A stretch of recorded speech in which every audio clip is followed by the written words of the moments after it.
Afternoon, sir. We got reports of a gang member in the area. Okay, so why me? Because I said so. ID now. Officer, you're making a mistake. You will be detained if you speak one more time. U.S. Marshal leading a fugitive arrest 2 blocks from here. Oh boy. Your body cam just recorded the end of your career. On a quiet spring morning in Brook Hill Estates, a rookie officer made a mistake that would derail a $1 million federal operation and cost the city far more than his entire annual budget. Officer Tyler Briggs, 22 years old, barely 5 weeks out of the academy, had been patrolling a residential area after a vague report of suspicious gang activity. At 9:47 a.m., his body camera captured him sprinting toward a black man in tactical pants and a dark jacket, standing calmly beside an unmarked SUV. Briggs barked orders, shouted about detaining a possible gang member, and demanded ID with trembling bravado. What he didn't know, what he didn't bother to assess, is that the man he confronted was a U.S. Marshal conducting a covert fugitive arrest operation only 2 blocks away. Within seconds, Briggs's assumptions, adrenaline, and unchecked bias would trigger a scandal, compromise a high-risk federal mission, and end with a lawsuit that reshaped the department. Before we continue, where are you watching from? If this is your first time here, please hit subscribe. Stories like these need to be shared, and your support helps us bring more truth to light. Brook Hill Estates, a middle-class residential neighborhood on the outskirts of Columbus, Ohio. Tree-lined streets, single-family homes with small yards, the kind of area where people know their neighbors and take pride in maintaining their properties. Morning on a Tuesday in early May meant school buses, people leaving for work, the normal rhythm of suburban life. Deputy U.S. Marshal Darius Thompson, 38 years old, stood beside his unmarked black Chevrolet Suburban at 9:47 a.m., 2 blocks from a house where a federal fugitive was believed to be hiding. Darius wore tactical pants, a dark blue jacket with police printed on the back in small yellow letters, and a radio earpiece. His federal credentials were clipped to his belt, clearly visible. He was coordinating the final positioning of his fugitive task force. 6 other federal agents positioned at strategic points around the target house, preparing for a high-risk arrest. The fugitive, Marcus Williams, was wanted on federal charges: armed robbery of a credit union, assault on a federal officer during his initial escape, and weapons trafficking. He was considered armed and extremely dangerous. The U.S. Marshal Service had tracked him for 3 months across 4 states before finally locating him at his girlfriend's house in Brook Hill Estates. The operation had taken weeks of surveillance, coordination with local law enforcement command, and careful planning to minimize risk to civilians in the residential neighborhood. Darius had been with the Marshal Service for 12 years, previously served 8 years as military police in the Army, and specialized in tracking violent fugitives. He led a task force that had captured over 200 fugitives with a perfect safety record: no civilian injuries, no officer casualties, methodical and professional operations that prioritized public safety. That morning, he was doing exactly what he'd done hundreds of times before: coordinating final positions via encrypted radio, confirming sight lines, ensuring all team members understood the arrest plan. His SUV was parked on a residential street with a clear view of the target house, 2 blocks away. His posture was relaxed and alert, his movements deliberate and calm. Everything about his presence communicated law enforcement professional, if you knew what to look for. Officer Tyler Briggs didn't know what to look for. Briggs was 22 years old, 5 weeks removed from police academy graduation, assigned to routine patrol in the Brook Hill Estates sector.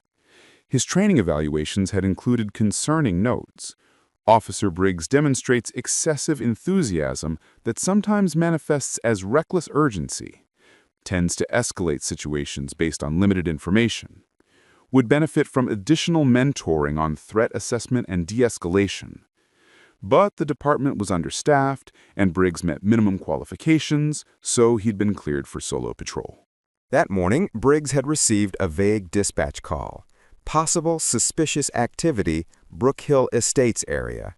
Caller reports seeing someone in gang clothing loitering near vehicles.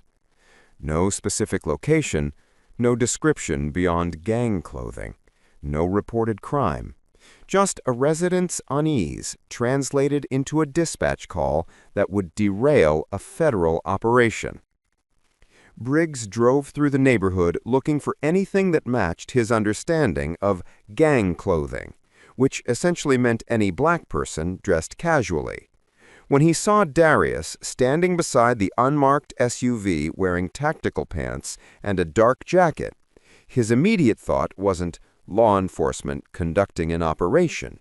His thought was gang member casing vehicles, and that assumption drove everything that followed.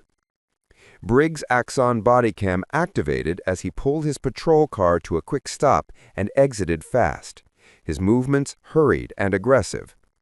The footage captured his sprint across the street, his breathing rapid with adrenaline, his hand already moving toward his service weapon. "Hey, don't move! Put your hands where I can see them!" Darius turned, his expression shifting from focused concentration to immediate recognition of a problem. After 12 years as a federal agent, he knew instantly what was happening. A rookie officer who'd seen a black man and made assumptions without gathering information. Darius's hands moved slowly to a neutral position at his sides, palms visible. "Officer, I'm Deputy U.S. Marshal Darius Thompson. I'm conducting a federal fugitive apprehension operation 2 blocks from this location. My credentials are on my belt. My radio traffic is encrypted federal communications. I need you to step back immediately." But Briggs wasn't listening. He was operating on adrenaline and assumption, his training failure manifesting as doubling down rather than pausing to assess. "I said don't move. You're being detained for investigation." "Officer, look at my jacket. It says police on the back. Look at my belt. Federal credentials clearly visible. I'm a U.S. Marshal. You need to check with your dispatch about federal operations in this area before you compromise an active arrest." Briggs circled slightly, saw the credentials holder, saw the police marking on the jacket. But instead of immediately recognizing his error, his rookie ego took over. "Anyone can get tactical gear. Show me your ID with your hands behind your back." Darius's voice remained calm but carried unmistakable authority and warning now. "I'm not putting my hands behind my back. I'm a federal agent coordinating a high-risk fugitive apprehension operation 2 blocks from this location. My Europe presence here is being broadcast on an unsecured radio channel that could alert our target. You need to leave this area immediately and contact your supervisor." The Bodycam captured what happened next with perfect clarity. Briggs pulled out his handcuffs and stepped forward. "Turn around, now. You're under arrest for suspicious activity and failure to comply." Darius pulled his federal credentials from his belt and held them up, the gold marshal's badge catching sunlight, the identification card clearly visible with his photo, name, and official designation. Deputy U.S. Marshal. Federal badge, federal operation. You are compromising a fugitive apprehension and committing obstruction of justice. Briggs froze, his face going pale as his brain finally processed what he was seeing. But the damage was done. Darius's encrypted radio crackled with voices from other team members. "Marshal Thompson, we have movement at the target house. Suspect may be aware of police presence. Do we proceed or abort?" If you saw this confrontation on Bodycam with zero context, what would your first reaction be? The Bodycam footage that would later be released showed the exact moment Darius's careful operation unraveled. His calm professional demeanor cracking slightly as he realized a rookie cop's assumptions had just endangered a high-risk federal arrest, put his team at risk, and potentially allowed an armed fugitive to become aware of law enforcement presence. Darius Thompson had joined the U.S. Marshals Service at age 26, immediately after completing his military service. He'd grown up in Cleveland, joined the Army at 18, served as military police in Iraq and Afghanistan, earned commendations for his tactical judgment and calm under pressure. When he returned stateside, the Marshals Service recruited him specifically for fugitive apprehension. the dangerous, high-skill work of tracking and capturing people who demonstrated willingness to run, hide, and often fight rather than face justice. Over 12 years, he'd become one of the service's most respected deputies. He tracked fugitives across international borders, coordinated multi-agency task forces, trained newer agents on tactical operations. His personnel file was filled with commendations, exemplary judgment in high-pressure situations, outstanding leadership during complex operations, demonstrates perfect balance of aggression and caution required for fugitive work. The operation that morning was typical of his assignments. A violent fugitive who'd evaded capture for months, finally located through patient investigative work and surveillance. Marcus Williams, the target, had robbed a credit union in Cincinnati 3 months earlier, fled during the initial police response, assaulted a pursuing officer with his vehicle, and disappeared. Federal warrants were issued. The Marshal's Service took over the investigation. Darius's team had tracked Williams through associates, family members, and finally to his girlfriend's house in Brook Hill Estates. They'd spent 2 weeks confirming he was there, documenting his patterns, identifying the safest time and approach for arrest. They'd coordinated with Columbus PD Command, not street-level patrol, but command staff who understood the need for operational security and the importance of not broadcasting federal actions on open radio channels. The operation that morning was textbook. 6 agents positioned around the house, 2 at the front door with a battering ram, 2 covering the back exit, 2 in vehicles ready to pursue if Williams fled. Darius was command, coordinating from a position with clear line of sight, maintaining radio contact, ready to call the arrest when all positions confirmed ready. They were 30 seconds from executing the arrest warrant when Officer Tyler Briggs pulled up behind Darius's SUV and began shouting orders. The encrypted radio traffic captured the immediate impact.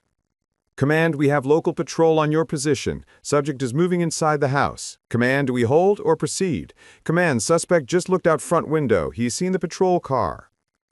Darius had to make a split-second decision while dealing with Briggs: continue the operation with their cover potentially blown, risking a shootout in a residential neighborhood if Williams decided to fight, or abort, regroup, hope Williams didn't flee before they could reset.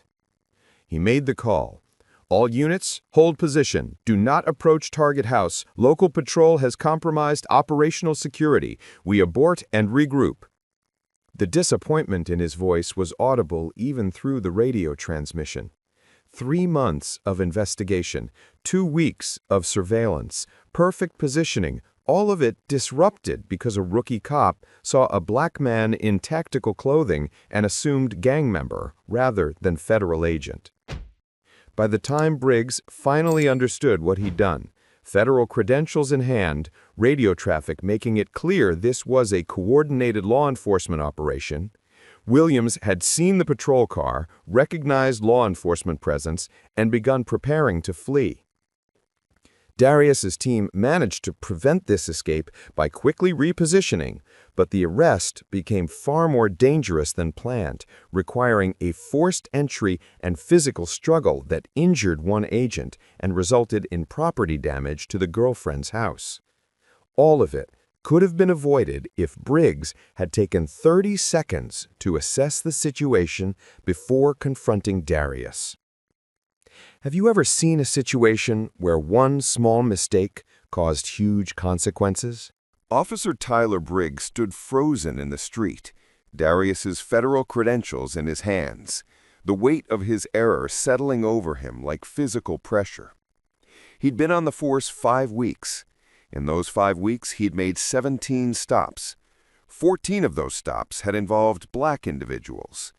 13 of those stops had yielded no citations, arrests, or evidence of criminal activity.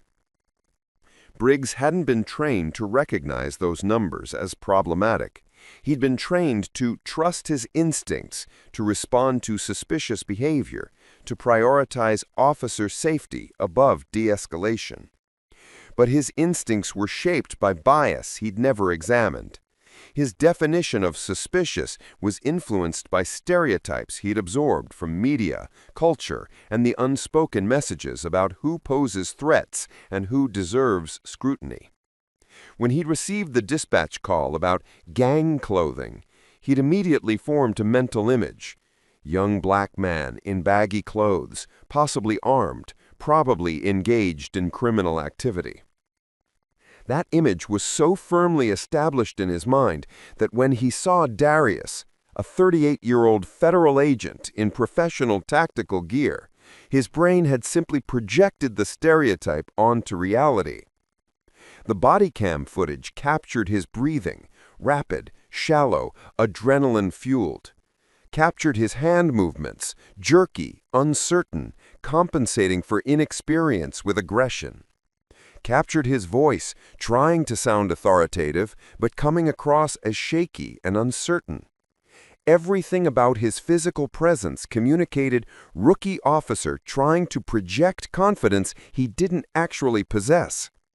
His training had taught him to give commands forcefully, to control situations through dominance, to treat non-compliance as resistance. But his training hadn't adequately taught him when not to engage, how to assess before acting, or how to recognize when his assumptions might be wrong. The tactical gear should have been his first clue. Professionals wear tactical pants and jackets with police markings. The unmarked SUV should have been second. Expensive vehicle, federal plates visible if he'd bothered to look. The calm demeanor should have been third. Someone engaged in criminal activity doesn't typically stand casually in broad daylight on a residential street.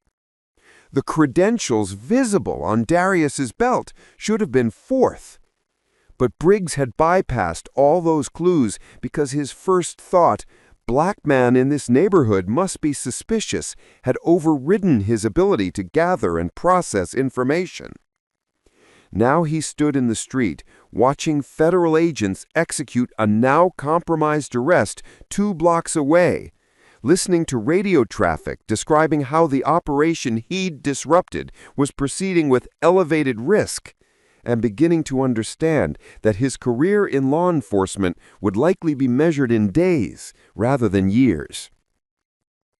Darius walked back to his SUV without another word to Briggs. He had more important things to do than educate a rookie who just cost the Marshal's Service months of investigative work and potentially put his team at risk. He pulled out his phone and called his supervisor at the Columbus field office. "Sir, we executed the Williams warrant. Subject in custody, 1 agent, minor injuries during struggle. Operation was compromised by local patrol officer who detained me during final positioning, broadcast our presence on open radio channels, and alerted the target. I need you to contact Columbus PD Command and initiate a formal complaint about interference with federal operations." Do you think rookies should have different rules when responding to vague or racially biased tips? Within 3 hours, Officer Tyler Briggs was placed on administrative leave pending an internal investigation. Within 6 hours, the Bodycam footage had been uploaded to secure servers and was being reviewed by Internal Affairs, the U.S. Marshal's Service, and federal attorneys from the Department of Justice. Within 12 hours, the story had leaked to media outlets. Local cop disrupts federal fugitive arrest, detains U.S. Marshal. The Bodycam footage was damning in its clarity. It showed Briggs approaching at a sprint, shouting commands before gathering any information. It showed Darius immediately identifying himself as a federal agent. It showed Briggs ignoring that identification and attempting to arrest him anyway. It showed the exact moment the operation was compromised, captured in the background audio of encrypted radio traffic reporting suspect awareness of police presence. The U.S. Marshal's Service filed a formal complaint with Columbus PD documenting the interference. The complaint detailed, Officer Briggs initiated contact with a federal agent conducting official duties. Officer Briggs ignored visible credentials and clear identification.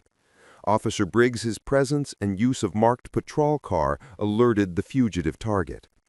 Officer Briggs's actions forced the operation to proceed under compromised conditions. Officer Briggs's actions resulted in elevated risk to federal agents and civilians. One federal agent sustained injuries during the arrest that might have been preventable if the operation had proceeded as planned. The U.S. Marshals Service filed a formal complaint with Columbus PD, documenting the interference. His training file showed the warnings that had been noted but not addressed.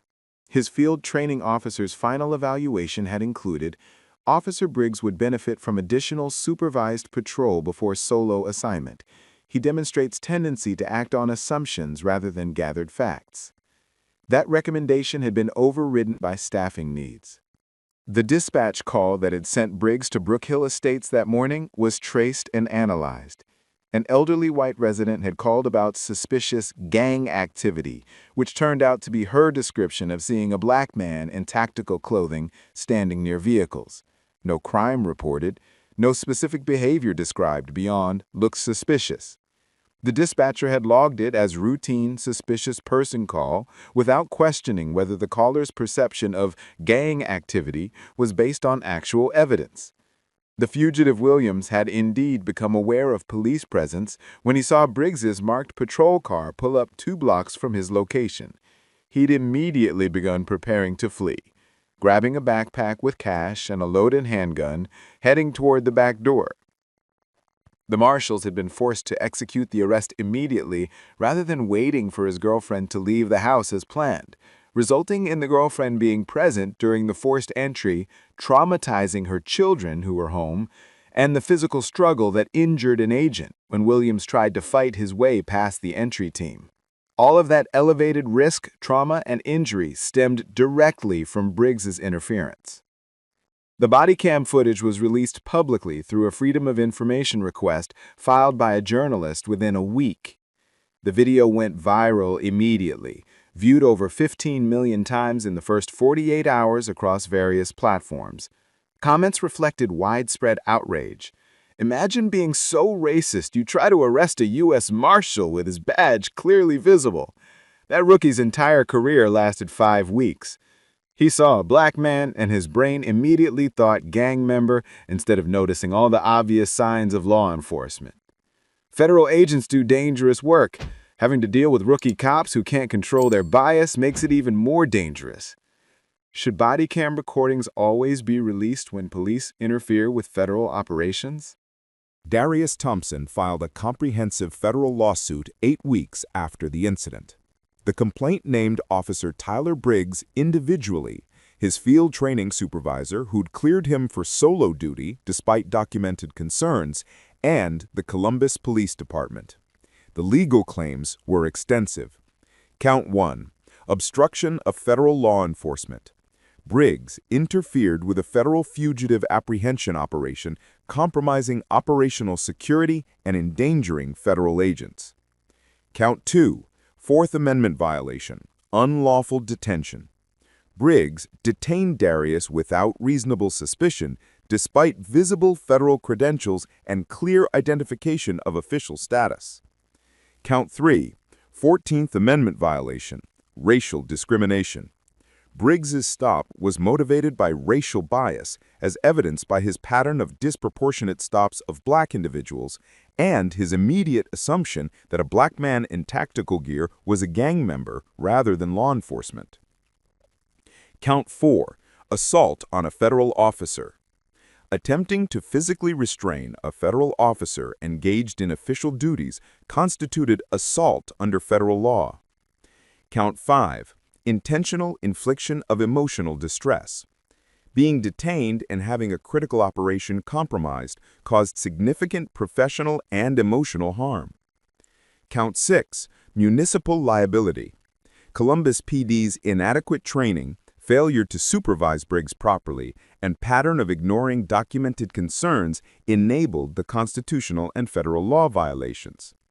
The lawsuit sought $12 million in damages, termination of Officer Briggs, and comprehensive reforms to training, supervision, and stop pattern monitoring.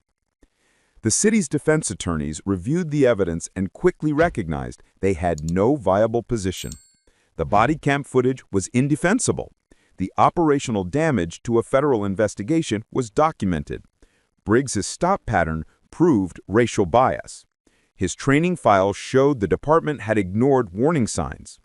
Settlement negotiations began within 4 months. The city's initial offer was $2 million. Darius's attorneys rejected it, arguing that the settlement needed to reflect both the personal violation and the institutional failure that endangered a federal operation. The city increased to $5 million, still rejected. Finally, understanding that trial would likely result in an even larger verdict, plus extensive legal costs and continued negative publicity, the city agreed to settle for $8.5 million. The settlement included $8.5 million payment to Darius Thompson, Officer Tyler Briggs terminated for cause, post-certification revoked, National Decertification Index entry, and permanent bar from law enforcement employment. Comprehensive department reforms. All patrol officers required to check dispatch for federal operations before responding to vague suspicious person calls. Mandatory bias training quarterly with testing and accountability.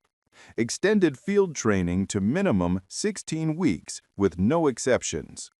Monthly review of stop patterns by race with supervisory intervention for statistical disparities.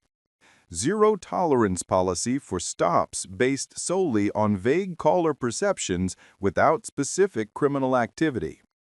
Formal protocol for coordinating with federal law enforcement on operations in city jurisdiction. Public acknowledgement. Written statement acknowledging Briggs's conduct violated federal law and constitutional rights, endangered federal agents, and reflected training and supervision failures. Federal liaison position. Creation of new position coordinating federal-local operations to prevent future interference. The Columbus PD held a press conference announcing the settlement.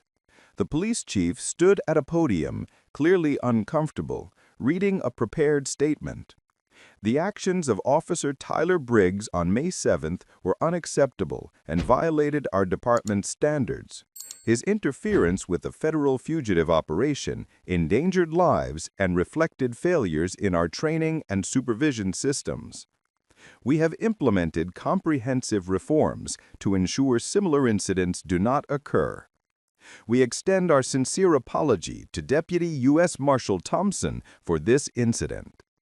The federal agencies involved issued their own statement.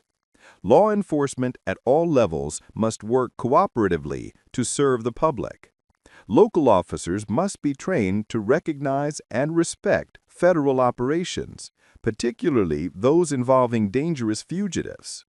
The incident in Columbus demonstrates what happens when training fails and bias operates unchecked. Officer Tyler Briggs, now 22 years old, with a 5-week law enforcement career destroyed, released no public statement. His attorney issued a brief comment. Officer Briggs regrets the incident and wishes Marshal Thompson well. The statement satisfied no one and was widely criticized as inadequate given the severity of his actions. The reforms implemented in Columbus showed immediate results. Officers completing the extended training program demonstrated significantly better judgment in stop decisions. The bias training with accountability measures reduced stop disparities by 52% in the first year. The early warning system identified and retrained officers showing concerning patterns before they escalated to serious violations. Darius Thompson's case wasn't unique, just uniquely documented and uniquely consequential. Research and reporting over the years has revealed pattern after pattern of Black professionals being misidentified, challenged, or detained by officers who couldn't imagine they might be colleagues, authority figures, or simply citizens going about lawful business. Black firefighters arriving at emergency scenes have been stopped by police who assumed they were looters. Black federal agents conducting investigations have been questioned about their presence in buildings they were assigned to inspect. Black judges have been challenged entering their own courtrooms. Black military personnel in uniform have been stopped and questioned about their right to be on base. Black doctors have been prevented from providing emergency medical care because officers assumed they couldn't possibly be medical professionals. The pattern reveals something fundamental about how bias operates. It overrides evidence, ignores credentials, dismisses professional markers, and sees only skin color. A federal badge becomes possibly fake. Tactical gear becomes gang clothing. Calm professional demeanor becomes suspicious behavior. Darius continued his work with the Marshal Service, but the incident left lasting impact. He'd spent 12 years building a reputation for flawless operations, and having one compromised by a rookie's racism became part of his permanent record, not through any fault of his own, but through the failure of systems that cleared an unsuitable officer for patrol. 3 years after the incident, he reflected in an interview. I've arrested some of the most dangerous fugitives in the country. Our coordinated operations across international borders. I've never had an operation compromised by the people I was trying to apprehend. They're professionals in their own way. They know how to evade surveillance. But a 5-week rookie saw me and thought gang member, instead of noticing the federal badge, the tactical gear, the unmarked SUV with federal plates, the encrypted radio equipment. That's not a training failure. That's a bias failure, and it nearly got my team hurt. The Bodycam footage remains in training archives, used by police academies and federal law enforcement programs as an example of how assumptions destroy operations and violate rights. Briggs approaching at a sprint, Darius identifying himself immediately, Briggs ignoring visible credentials. The operation compromised, the settlement costing millions. The lesson should be obvious. Gather information before acting. Verify before confronting. Recognize that Black people in professional clothing might actually be professionals. Understand that federal agents come in all races. Know that assumptions cost careers, endanger operations, and violate rights. But the lesson has to be taught repeatedly because the bias is deeply embedded. Because officers are still being trained to see threats before humanity. Because systems still prioritize filling patrol cars over properly preparing the people who wear the uniforms. Because the cost of failure is borne by those who are assumed criminal until they prove otherwise. Why do so many officers see danger first and humanity second when the subject is Black? If you believe these stories matter, if you think officers who compromise federal operations through racial bias should lose their badges permanently, hit that subscribe button. We're exposing how inadequate training and unchecked assumptions create federal incidents and million-dollar settlements. We're demanding accountability for officers who endanger federal agents through racial profiling. We're fighting for a system where Black professionals don't have to defend their legitimacy to rookies who can't control their bias. This isn't about one officer or one marshal. It's about every Black professional who's been treated as suspicious for doing their job, who's had to prove they belong in spaces they've earned the right to occupy. Sir, this vehicle's being towed. You can't park here. Officer, that's my spot. Yeah, you wish. Back up. Okay. What makes you think this car is illegally parked? Because you don't look like you work here. Chief Judge Marcus Ellison, and you just lost your job. On a crisp October morning outside the Brookwood County Courthouse, a rookie officer made a mistake that would cost the city millions and destroy his own career before it ever began. Officer Ryan Kelton, 23 years old and barely 2 months out of the academy, had been assigned to courthouse parking enforcement, a task usually considered impossible to mess up. Yet at 8:12 a.m., his body camera captured him confronting a Black man in a tailored navy suit standing beside a Black sedan, parked in a clearly marked, reserved, judicial staff only space. Kelton insisted the vehicle was illegally parked and ordered a tow truck, speaking with the false authority of someone determined to prove he belonged in uniform. The man he confronted was Chief Judge Marcus Ellison, the highest-ranking judicial officer in the county, preparing to preside over a major sentencing hearing that morning. Within minutes, Kelton's arrogance, assumptions, and unchecked bias would trigger a scandal that ended in a $17 million settlement. Before we continue, where are you watching from? If this is your first time here, please hit subscribe. Stories like these need to be shared, and your support helps us bring more truth to light. Brookwood County Courthouse sat at the center of downtown Brookwood, a mid-sized city in the upper Midwest with a population of about 250,000. The courthouse was an imposing structure, 5 stories of limestone and glass, built in the 1970s and renovated in 2015, housing 14 courtrooms, chambers for 12 judges, offices for prosecutors and public defenders, and administrative facilities for county legal services. The building operated on strict parking protocols. The front lot was designated for public visitors and court staff. The side lot, accessible through a security gate requiring key-card entry, was reserved exclusively for judicial officers, senior court administrators, and certain security personnel. Each space was clearly marked with signage indicating restrictions and specific role assignments. October 17th was a Thursday. The temperature was in the low 50s, the sky partly cloudy, the morning air crisp with the promise of autumn. The courthouse would be busy that day. 12 hearings scheduled, 3 jury trials in session, dozens of attorneys, witnesses, and defendants moving through security, conducting the daily business of justice. Chief Judge Marcus Ellison, 51 years old, arrived at the courthouse at 8:09 a.m. in his black BMW sedan. He'd been Chief Judge of Brookwood County for 3 years, appointed to the position after 17 years as a trial judge and 5 years before that as a prosecutor. He was the first black chief judge in the county's history, a distinction he carried with both pride and the weight of knowing that his conduct would be scrutinized more carefully than his predecessors. Marcus had been raised in Brookwood, attended public schools, earned his undergraduate degree at the University of Wisconsin, and graduated from Harvard Law School. He'd returned to Brookwood specifically to serve his community, turning down more lucrative offers from large firms, to work as a public defender initially, then as a prosecutor, before being appointed to the bench. He had a reputation for being fair, thorough, and uncompromising when it came to courtroom decorum and procedural integrity. That Thursday morning, he was preparing for a major sentencing hearing, a high-profile case involving public corruption that had drawn media attention for months. He needed to review final pre-sentencing reports, confirm legal precedents, and ensure his courtroom was ready for what would likely be an emotionally charged proceeding. He pulled into his assigned parking space, the one clearly marked Reserved, Chief Judge Marcus Ellison, in the judicial side lot. He'd parked in that exact spot every working day for 3 years. His key card had opened the gate. His space was clearly designated. Everything about his presence there was legitimate, authorized, and routine. He stepped out of his car wearing a navy suit, white dress shirt, burgundy tie, his standard courtroom attire when not in robes.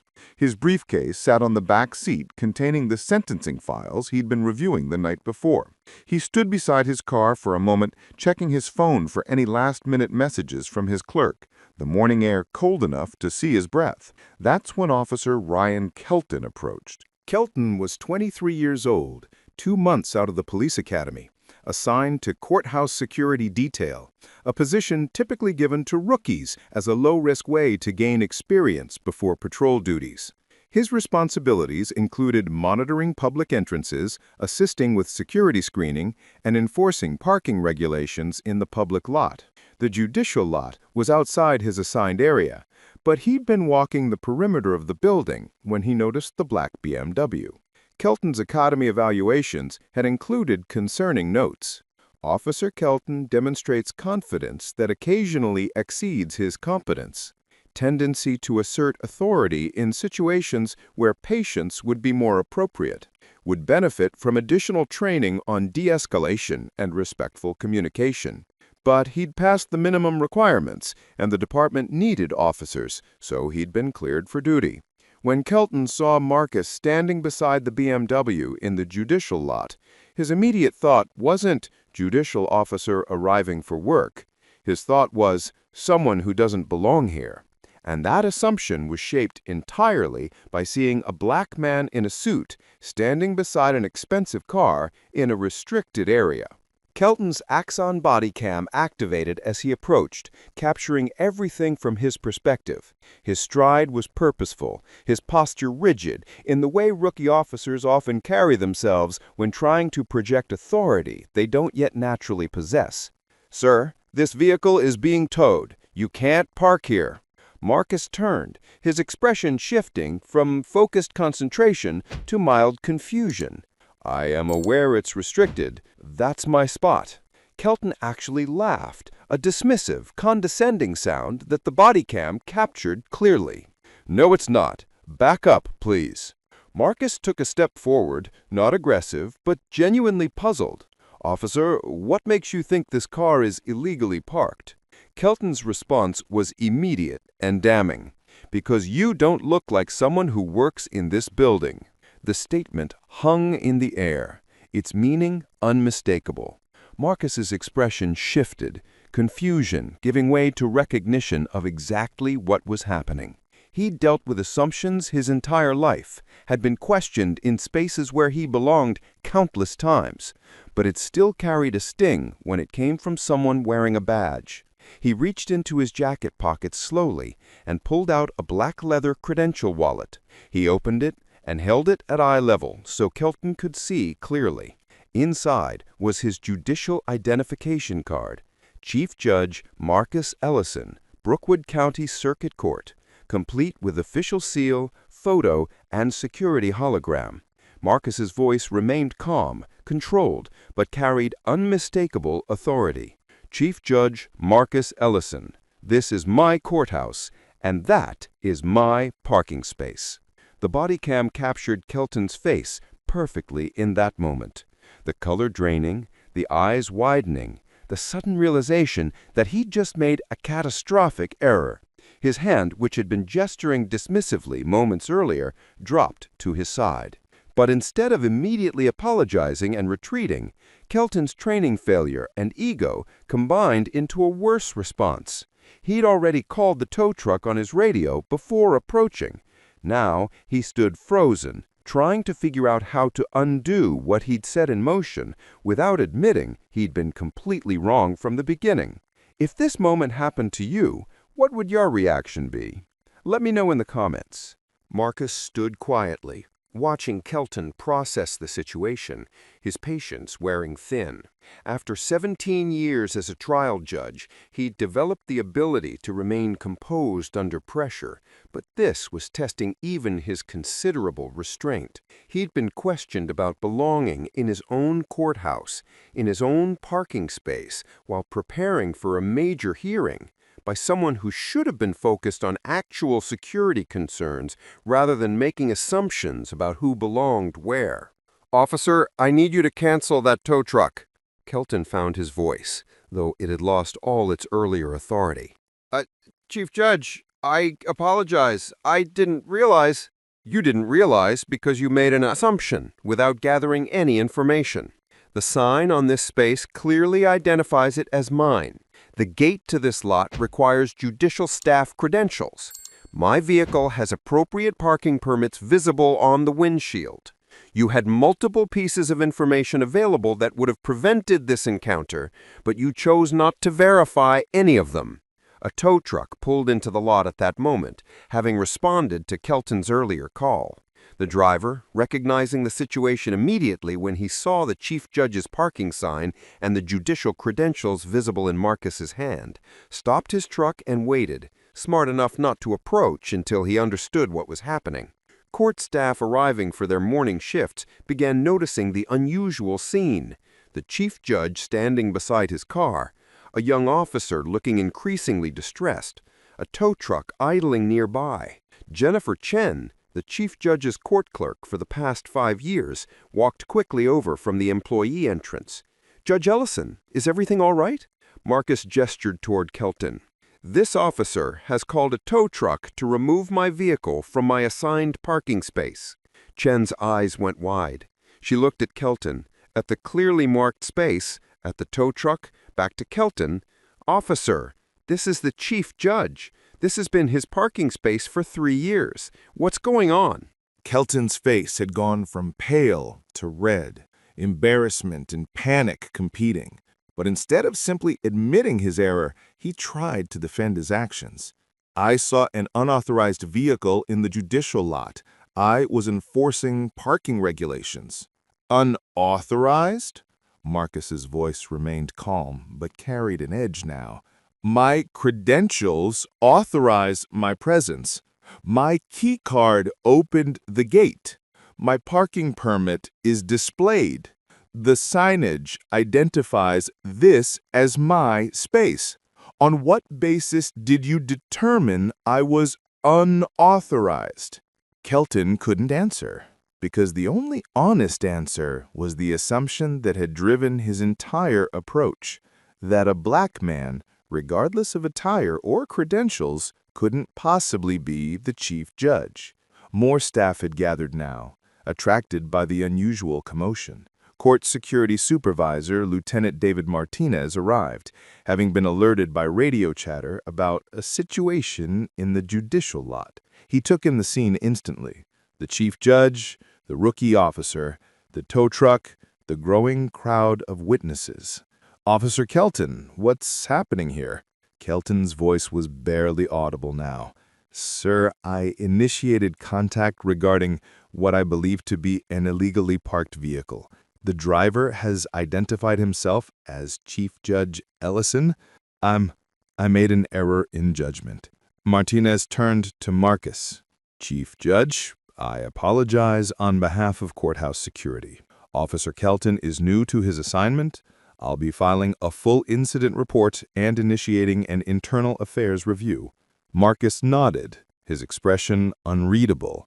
Lieutenant, I appreciate that, but I want to be clear about what happened here. Your officer approached me based on an assumption about who I am rather than verification of facts readily available to him. He called a tow truck to remove my vehicle from my assigned space. And when I challenged his actions, his first instinct was to defend his judgment rather than admit error. That's not a training issue, that's a bias issue. At this point in the story, do you think the rookie should be suspended immediately or retrained? Comment your thoughts.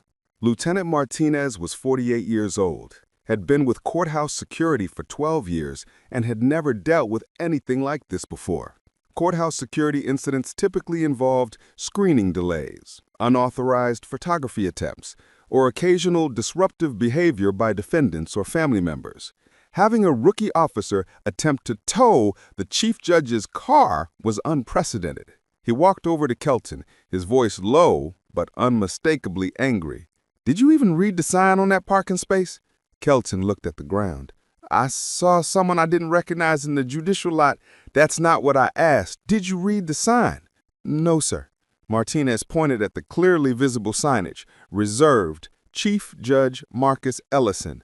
The letters were large, professionally printed, impossible to miss for anyone actually looking. That sign has been there for 3 years. The gate requires credentials. The vehicle has proper permits. What made you think this was an unauthorized vehicle? Silence. Because any answer Kelton gave would require acknowledging his bias. Martinez continued, his frustration evident. You're assigned to the public entrance. The judicial lot is not your responsibility. What were you doing over here? I was doing a perimeter walk. That's not part of your assignment. You're 2 months out of the academy. You don't modify your assigned duties without authorization. And when you encounter situations outside your expertise, you radio for guidance from someone with more experience. Instead, you made assumptions and called a tow truck to remove the chief judge's car from the chief judge's parking space outside the chief judge's courthouse. By this point, over a dozen court employees had gathered, some recording on their phones, all witnessing the dressing down of a rookie officer who'd made the worst possible mistake on what should have been a routine morning shift. The tow truck driver had wisely departed after being waved off by Martinez.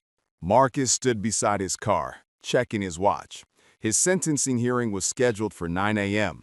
It was now 8:27. He needed time to review files, prepare his courtroom, and ensure everything was ready. This encounter had already consumed 15 minutes he didn't have. Lieutenant, I need to get to my chambers. I have a hearing at 9. Of course, Chief Judge. Again, I apologize. This will be fully investigated. Marcus nodded, gathered his briefcase from the back seat, and walked toward the courthouse entrance. Staff parted to let him through, some offering sympathetic looks, others shaking their heads at what they witnessed. He maintained perfect composure until he reached his chambers, closed the door, and sat at his desk, allowing himself a moment to process what had just happened. He'd been a judge for 17 years, had presided over thousands of cases, had sentenced defendants, ruled on complex legal matters, managed difficult attorneys and emotional families. But he'd never been made to feel like he didn't belong in his own courthouse until a rookie officer who'd been on the job for 2 months decided he looked suspicious. Jennifer Chen knocked softly and entered. "Judge, are you okay?" "I'm fine, Jennifer, but I'm not letting this go. Call my attorney. I'm filing a formal complaint with the department and a civil rights lawsuit. This needs to be documented and addressed. Do you think the rookie should have been fired on the spot? Yes or no? Tell me in the comments." Within 24 hours, the Bodycam footage had leaked. Court employees who'd witnessed the encounter had provided statements to media outlets. By Friday afternoon, local news stations were leading with the story. Rookie officer attempts to tow Chief Judge's car, claims he doesn't look like he works there. The footage spread rapidly across social media platforms. Legal communities shared it with outrage. Civil rights organizations issued statements condemning the officer's conduct. Bar associations released formal comments supporting Chief Judge Ellison. The video was viewed over 8 million times in the first 48 hours. The comment sections reflected universal condemnation. Imagine trying to tow your boss's boss's car. That officer's career is over before it started. The audacity of telling a chief judge he doesn't belong at his own courthouse? This is what implicit bias looks like. Assuming a black man in a suit can't possibly be the chief judge. The Brookwood County Sheriff's Department, which provided courthouse security, released a brief initial statement. "We are aware of an incident involving one of our officers and Chief Judge Ellison. The matter is under investigation. Officer Kelton has been placed on administrative leave pending review." But Monday morning, facing mounting public pressure and media scrutiny, the department held a formal press conference. Sheriff Patricia Henderson stood at a podium, flanked by Internal Affairs Commander and the department's Public Information Officer. "After reviewing body camera footage and witness statements, we have determined that Officer Ryan Kelton acted inappropriately when he confronted Chief Judge Marcus Ellison in the judicial parking lot. Officer Kelton made assumptions based on appearance rather than gathering factual information readily available to him. He exceeded his assigned duties, failed to verify parking authorization before calling for a tow, and demonstrated a concerning lack of judgment for someone in a law enforcement position." She paused, her expression grim. "Officer Kelton's employment with this department has been terminated, effective immediately. We are implementing additional training protocols to ensure similar incidents do not occur, and we extend our sincere apology to Chief Judge Ellison for this unacceptable encounter." The termination was swift, unusually so for law enforcement, where problem officers typically face lengthy administrative processes before final employment decisions. But the clarity of the video evidence, the prominence of the victim, and the potential legal liability made quick action the only viable path. Officer Ryan Kelton's law enforcement career lasted exactly 2 months and 3 days. The body cam footage of him telling a chief judge he doesn't look like someone who works in this building would follow him permanently, making employment in any law enforcement capacity impossible. Chief Judge Ellison broke his public silence Tuesday evening, releasing a statement through his attorney. "The encounter outside my courthouse was deeply troubling, not because of the inconvenience it caused me, but because of what it represents. I am a chief judge. I have resources, platform, and legal knowledge to address what happened. But this kind of assumption-based policing happens to black people every day who don't have my advantages. They get questioned in their own neighborhoods, stopped in their own cars, challenged in their own workplaces. The only difference is that when it happens to me, it makes headlines. When it happens to them, it's Tuesday. He continued. Officer Kelton's termination is appropriate, but it doesn't address the systemic issues that produced his behavior. How does a rookie officer develop the belief that he can determine who belongs in a courthouse based on appearance? How does he get through academy training without learning to verify facts before taking action? How does he receive an assignment to courthouse security without understanding basic protocols about judicial parking? These are questions the department must answer if it wants to prevent future incidents. Should the judge have pressed charges personally? What would you do? Drop your thoughts below.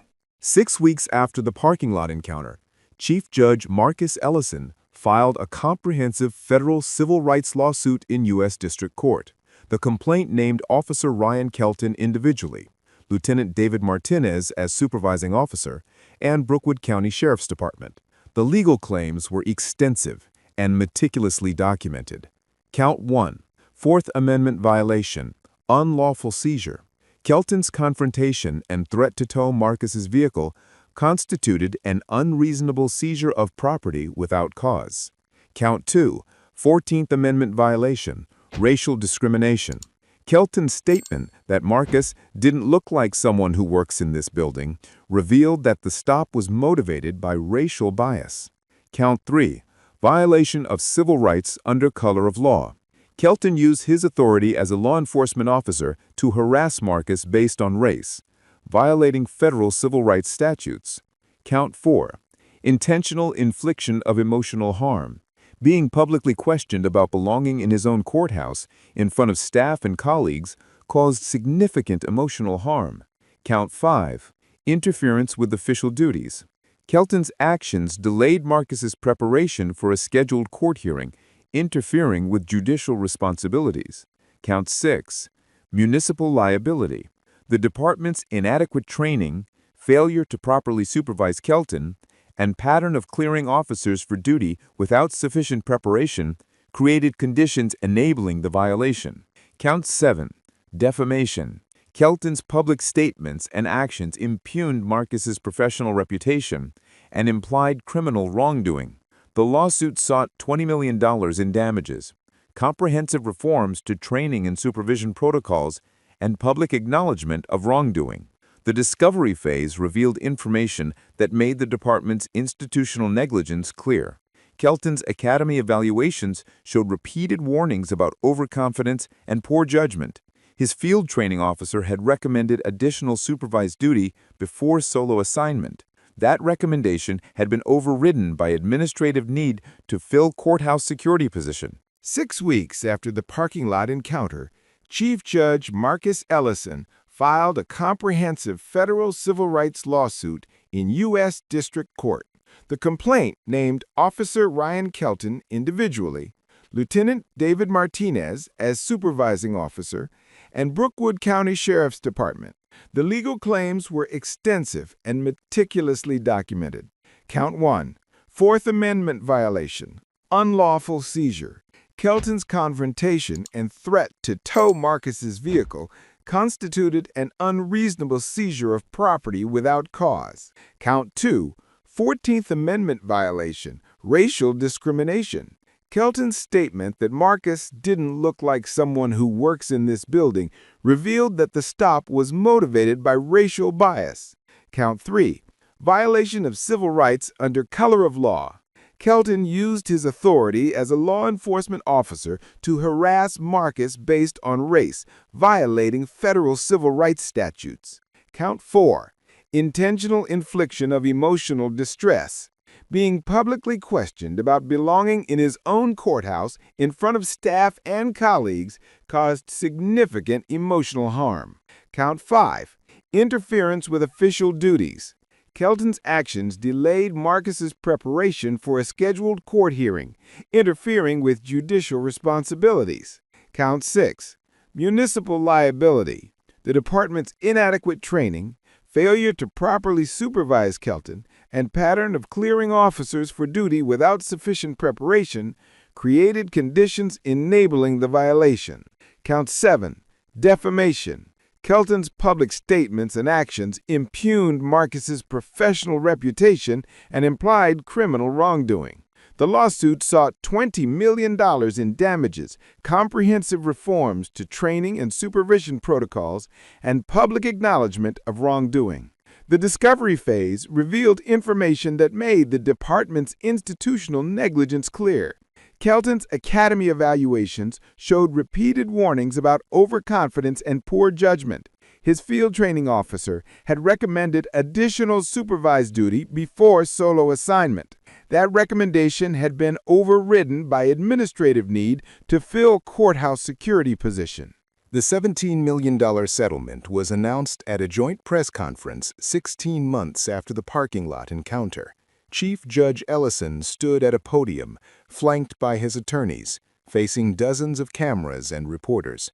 "This settlement represents accountability," he began, his voice carrying the same measured authority he brought to his courtroom. "But I want to be clear about what it means and what it doesn't mean. It means the county has acknowledged that what Officer Kelton did was wrong, was discriminatory, and was enabled by systemic failures in training and supervision. That acknowledgement matters." He paused, looking directly at the cameras. "But money doesn't undo the experience of being told you don't belong in your own courthouse. It doesn't erase the humiliation of being questioned in front of colleagues and staff. It doesn't restore the sense that your professional accomplishments should be sufficient to establish your legitimacy. What this settlement can do is force institutional change that prevents the next person who won't have my resources or platform from experiencing the same discrimination." Marcus donated $5 million of the settlement to establish the Judicial Diversity Fellowship Program, providing support for law students of color pursuing careers in the judiciary. He continued serving as chief judge, though the incident left lasting impact. He was more aware now of how staff watched him, more conscious of the symbolic weight he carried as the first black chief judge, more exhausted by the reality that even at the highest levels of achievement, assumptions about who belongs persist. Officer Ryan Kelton disappeared from public view after his termination. His law enforcement career had lasted 2 months. The Bodycam footage had been viewed over 20 million times, making him unemployable in any criminal justice capacity. He moved out of state within 6 months. His law enforcement aspirations permanently finished. The reforms implemented at Brookwood County Courthouse showed measurable results. Officers completed comprehensive training before courthouse assignments. Unnecessary contacts with staff dropped by 74%. No officer showed patterns of racially disparate interactions in the 2 years following implementation. The external monitors reports documented genuine progress. But Chief Judge Ellison's case remained extraordinary in one critical way. His position gave him power to demand accountability that most victims of racial profiling never have. Most people questioned about belonging in their own spaces don't have federal credentials, don't have media attention, don't have $17 million settlements forcing institutional change. They just have the violation, the exhaustion, and the daily reality that their right to exist in spaces they've earned remains conditional on others' perceptions. 3 years after the parking lot encounter, Marcus reflected in a Ray interview.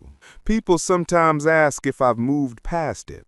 The truth is you don't move past being told you don't belong in your own courthouse. You integrate it into your understanding of how the world works. I'm still chief judge. I still park in that same space every day. But I'm also more aware now, more cautious, more conscious that my appearance can trigger assumptions that override obvious facts. That's the tax of being black in professional spaces, carrying the knowledge that achievement doesn't always protect you from prejudice." The Bodycam footage remains online, a permanent record of how bias manifests in split-second assumptions, the rookie officer's career-ending mistake, the chief judge's measured response, the institutional failures that enabled the encounter. 20 million views across platforms, a case study used in law schools, judicial training programs, and police academies. The parking space outside Brookwood County Courthouse still bears the sign, Reserved, Chief Judge Marcus Ellison. The courthouse still operates daily, dispensing justice, managing cases, serving the community. But that space represents something larger now, a reminder that even the highest-ranking judicial officer can be questioned about belonging, that badges and credentials don't eliminate bias, that the cost of assumptions extends far beyond individual encounters. Officer Kelton learned the hard way that not everyone you disrespect is powerless. Some of them run the courthouse you work in. And that lesson, expensive for the county and career-ending for him, serves as a warning about what happens when bias operates as instinct and training fails to intervene. If you believe these stories matter, if you think officers who make racially discriminatory statements should face immediate termination, hit that subscribe button. We're exposing how inadequate training and unchecked bias create million-dollar disasters.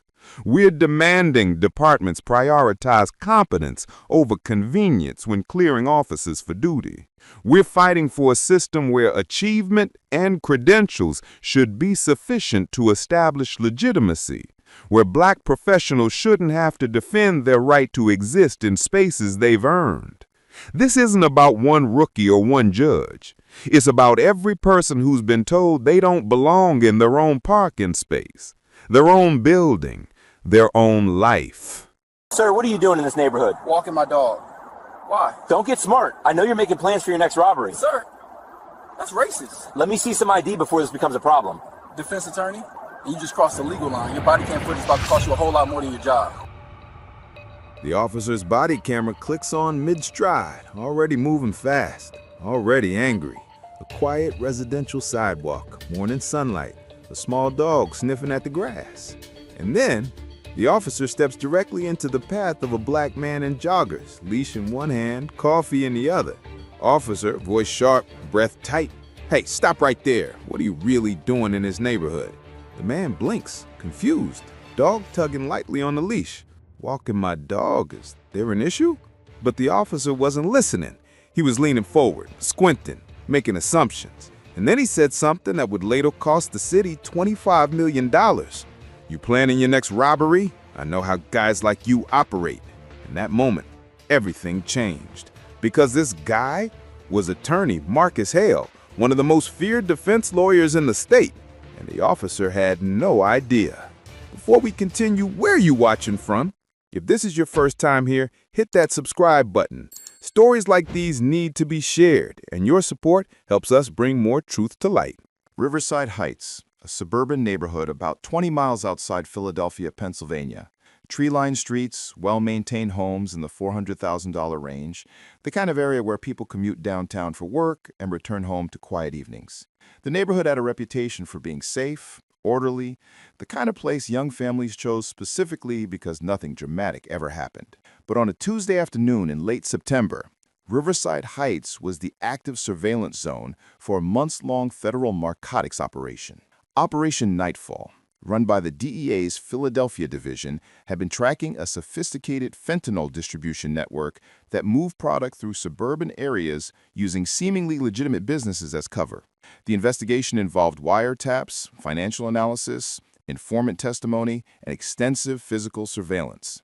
Special Agent Marcus Daniels, 38 years old, had been with the DEA for 12 years. He'd worked narcotics cases from street-level dealers to international trafficking organizations, specialized in long-term undercover operations, and had a reputation for patience, discipline, and the ability to maintain cover under pressure. He was deep into hour 12 of surveillance that Tuesday, rotating between 3 different unmarked vehicles, circling predetermined routes, documenting activity patterns of key targets who lived and operated in Riverside Heights.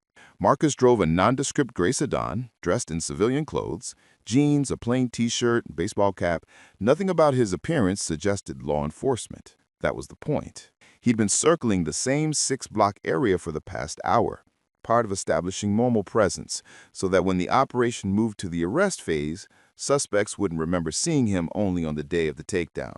Surveillance 101. Blend in by being consistently present. Officer Justin Crawford was 23 years old, 5 months out of the academy, cleared for solo patrol after the minimum field training period. His training officers had noted concerns. Officer Crawford demonstrates eagerness that sometimes manifests as over-aggressive response to routine situations, tends to see suspicious activity in normal behavior, would benefit from additional mentoring on de-escalation and community policing. But the department needed bodies on patrol, and Crawford met the minimum standards, so he'd been cleared. Crawford was driving his assigned route through Riverside Heights when he noticed the gray sedan circling for the second time. A car he didn't recognize, driven by a black man, moving through an affluent white neighborhood. To Crawford, that combination registered as suspicious.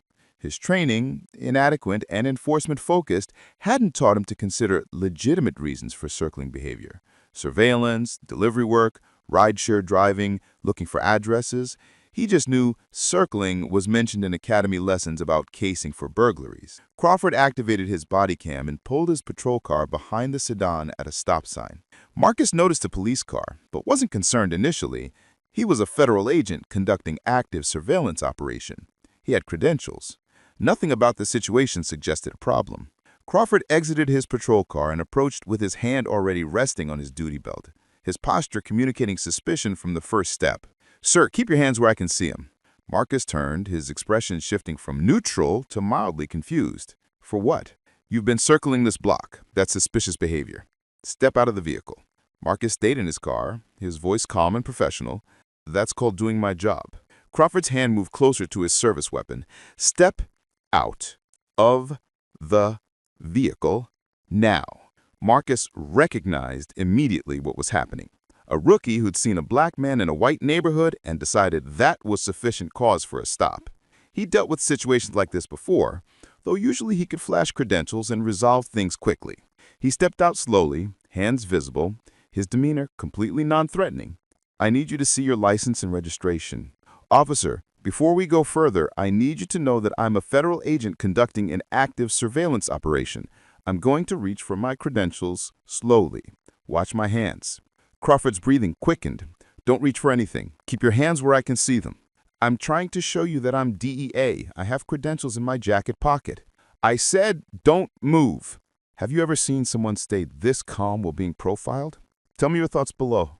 Marcus kept his hands visible at chest level, his voice remaining steady despite the absurdity of the situation.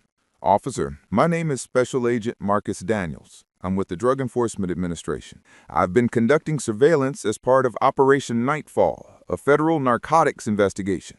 If you'll let me show you my credentials, we can resolve this quickly and I can get back to work." Crawford's face flushed. Being told he was wrong by someone he'd decided was suspicious triggered his worst instincts. "I don't care what you claim to be. You were engaging in suspicious behavior. Now you're refusing to comply with lawful orders. That's obstruction." "I'm not refusing to comply. I'm trying to identify myself as a federal agent so you understand why I'm here. Turn around and put your hand behind your back." Marcus's jaw tightened. He'd maintained perfect composure, but this was crossing into genuinely problematic territory. "Officer, I strongly advise you not to detain a federal agent during an active investigation. That creates significant legal and operational problems for everyone involved." Crawford's hand moved to his handcuffs. His radio crackled. Dispatch asking for his status. His voice trembled when he responded. "Show me 1015, one subject detained for suspicious activity and obstruction." Marcus made a decision. He slowly reached into his jacket pocket, movements deliberate and visible, and pulled out his DEA credentials. The gold badge caught sunlight, impossible to miss. He held it at eye level so Crawford could see clearly. Drug Enforcement Administration. Special Agent Marcus Daniels, DEA. I'm in the middle of an active narcotics operation that your interference is currently compromising. I need you to step back, call your supervisor, and let me explain the situation before this gets worse." Crawford froze. his eyes fixed on the badge, his face going pale as his brain processed what he was seeing. This was the moment his career changed trajectory, the instant where all those academy warnings about rushing to judgment manifested in catastrophic reality. But instead of backing down, Crawford's ego and panic combined into the worst possible response. I don't care what you claim to be. You were engaging in suspicious behavior. Now you're refusing to comply with lawful orders. That's obstruction. I'm not refusing to comply. I'm trying to identify myself as a federal agent so you understand why I'm here. Turn around and put your hands behind your back. Marcus's jaw tightened. He'd maintained perfect composure, but this was crossing into genuinely problematic territory. Officer, I strongly advise you not to detain a federal agent during an active undercover operation. That creates significant legal and operational problems for everyone involved. Crawford's hand moved to his handcuffs. His radio crackled, dispatch asking for his status. His voice trembled when he responded. Show me 1015, one subject detained for suspicious activity and obstruction. Marcus made a decision. He slowly reached into his jacket pocket, movements deliberate and visible, and pulled out his DEA credentials. The gold badge caught sunlight, impossible to miss. He held it at eye level so Crawford could see clearly. Drug Enforcement Administration, Special Agent Marcus Daniels, DEA. I'm in the middle of an active narcotics operation that your interference is currently compromising. I need you to step back, call your supervisor, and let me explain the situation before this gets worse. Crawford froze, his eyes fixed on the badge, his face going pale as his brain processed what he was seeing. This was the moment his career changed trajectory, the instant where all those academy warnings about rushing to judgment manifested in catastrophic reality.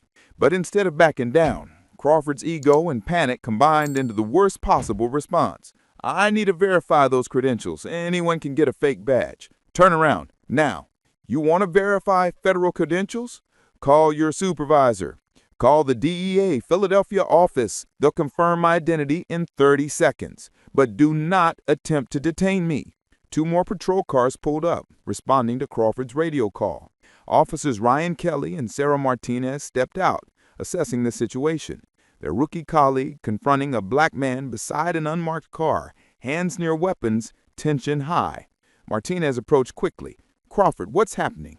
Subject was circling the block, acting suspicious. He's refusing to comply and claiming to be DEA. Marcus turned to Martinez, holding his credentials up again. I'm Special Agent Marcus Daniels, DEA. I've been conducting federal surveillance in this area for the past 4 hours as part of Operation Nightfall, a federal narcotics investigation. If you'll let me show you my credentials, we can resolve this quickly and I can get back to work. Martinez examined the credentials carefully. They looked authentic. The badge was real metal with proper DEA insignia. The identification card had all the security features and holographic elements of genuine federal credentials. Her instincts told her this man was exactly who he claimed to be. Crawford, did you call a supervisor before initiating this stop? He was circling suspiciously. That's not an answer.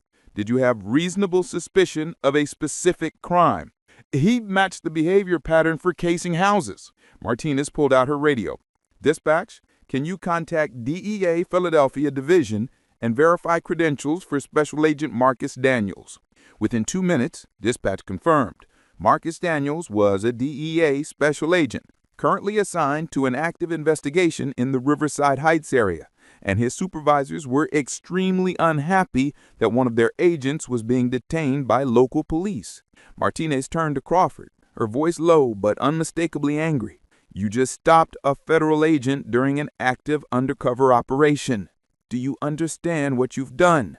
Crawford's face had gone from pale to gray. His hands were shaking. He was circling. Get in your car. Drive back to the station. Don't talk to anyone. Wait for the sergeant. As Crawford walked back to his patrol car, Marcus was already on his phone with his supervisor, explaining that his cover might be compromised, that targets in the area might have noticed the police stop, that months of surveillance work could be damaged because a rookie couldn't distinguish between legitimate activity and suspicious behavior. If you were the agent, would you have stayed calm or snapped? Let me know.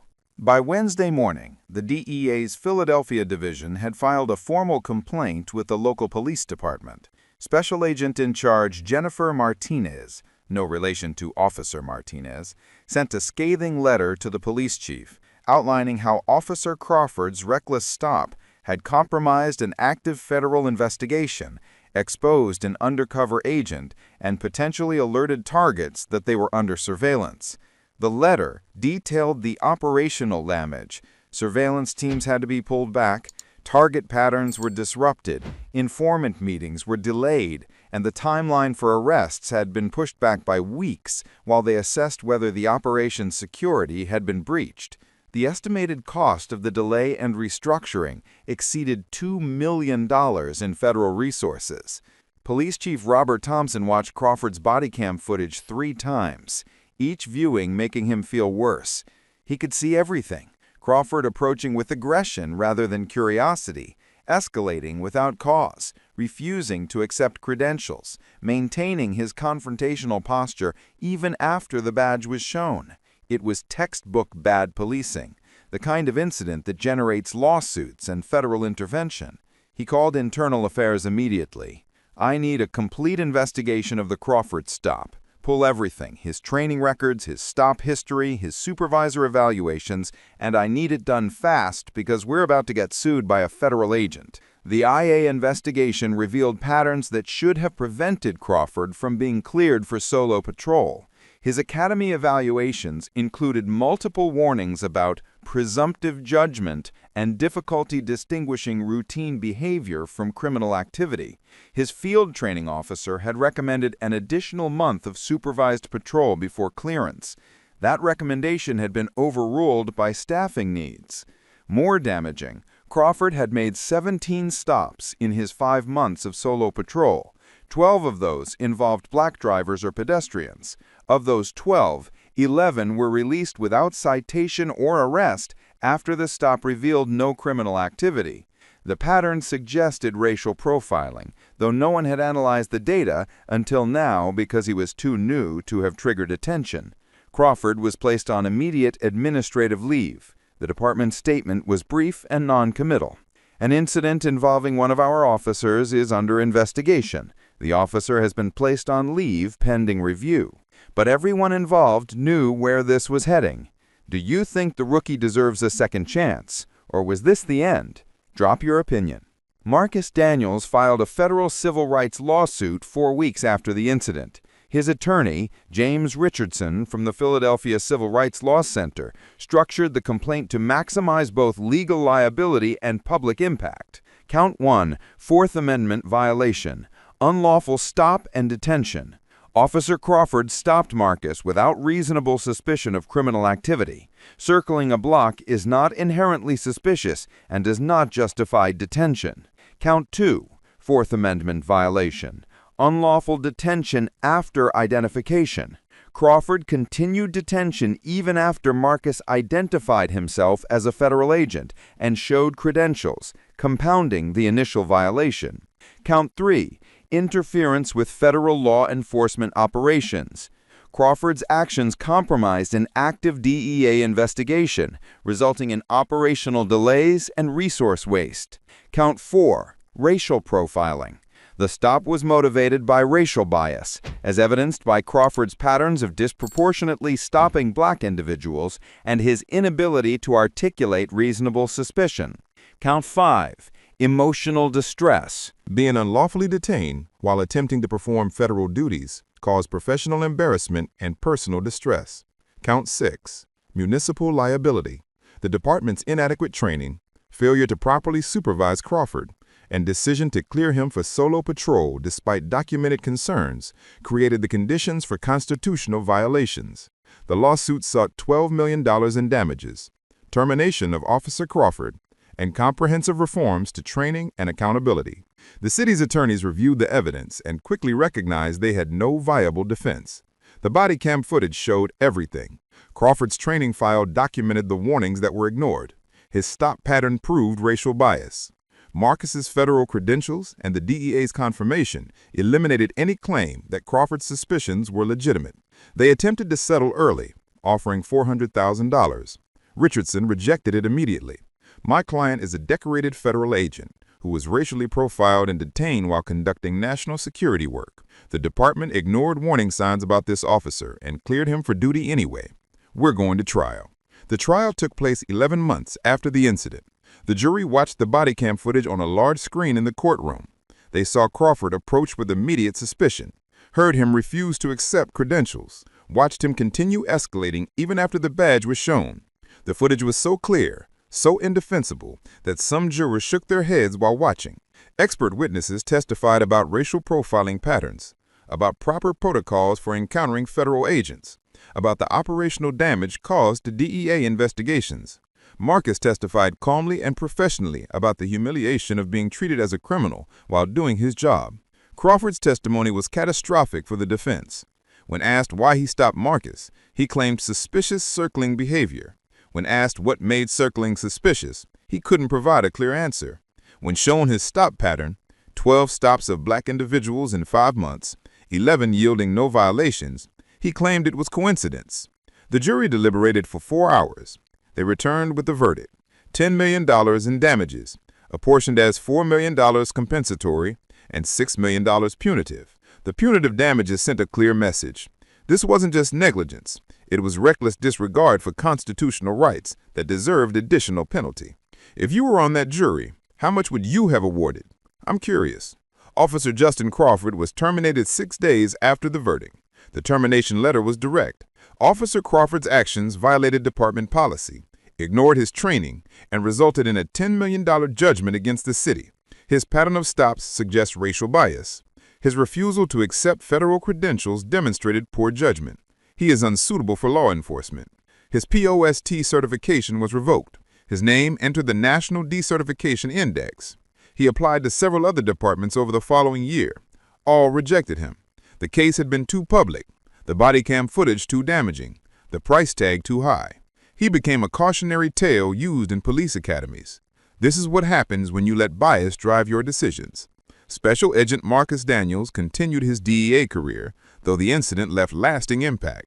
He'd spent 12 years building credibility and maintaining cover integrity, and a 5-month rookie had compromised an operation in minutes. The $10 million provided compensation, but money couldn't restore operational security or erase the professional frustration. In an interview after the settlement, he reflected, "I face actual danger in this job. Armed traffickers, undercover operations that could turn deadly, situations where split-second decisions matter. But I've never felt as powerless as I did standing there with my federal credentials in hand, being treated like a criminal by someone who should have known better." That's the reality of being black in America. Even a badge can't always protect you from bias. The police department implemented comprehensive reforms mandated by the settlement, extended field training to 6 months minimum, bias recognition testing before solo patrol clearance, monthly analysis of stop patterns by race, civilian oversight of excessive stop complaints, and mandatory de-escalation training quarterly. Stop data from the following year showed significant improvement. The racial disparity in stops without cause dropped by 53%. Officers who showed concerning patterns were identified early and given additional training or removed from patrol. The reforms worked, proving that accountability combined with systemic change can produce measurable results. But the broader lesson was about the cost of bias, not just financial, though $10 million makes that concrete, but operational, professional, and human. A rookie officer's unchecked assumptions compromised a federal investigation, destroyed his own career, and exposed his department's failures in training and oversight. What lesson do you think departments should take from this? Comment below. The body cam footage remains in training archives, shown to new officers with the simple caption, "How Not to Police." Marcus Daniels' case serves as a reminder that badges and credentials don't eliminate racial bias, that federal agents can be profiled just like civilians, and that the cost of assumptions extends far beyond individual encounters. If you believe these stories matter, if you think officers should face real consequences for racial profiling, hit that subscribe button. We're exposing how inadequate training and unchecked bias create million-dollar disasters. We're demanding departments prioritize proper preparation over quick staffing. We're fighting for a system where doing your job while black doesn't require defending your legitimacy to rookies who mistake bias for instinct.